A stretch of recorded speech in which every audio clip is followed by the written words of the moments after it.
we'll guide you through how to edit slow-motion videos in CapCut using the most current methods. If you find this helpful, consider subscribing and liking the video. First, open CapCut on your desktop. Then, click on New Project to start a fresh timeline and import the video you want to edit. Once your video is in the timeline, you'll want to identify the section where you want to apply the slow-motion effect. Click on the clip in the timeline to select it, and you'll see a toolbar above the timeline.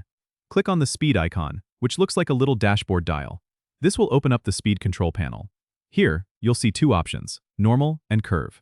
For a simple slow-motion effect, select normal. Then, adjust the speed slider to slow down the video. Moving the slider to the left will decrease the speed, creating a slow-motion effect. You can see the percentage of speed change as you adjust the slider. If you're looking for a more dynamic effect, you might want to explore the curve option. This allows you to create custom speed points, which can make your slow motion more dramatic by varying the speed at different intervals. If you use curve, simply click on the curve line to add points, then drag these points up or down to adjust the speed at those points. Once you've set your desired speed, play back the video to ensure it looks just right. You can always make further adjustments if necessary.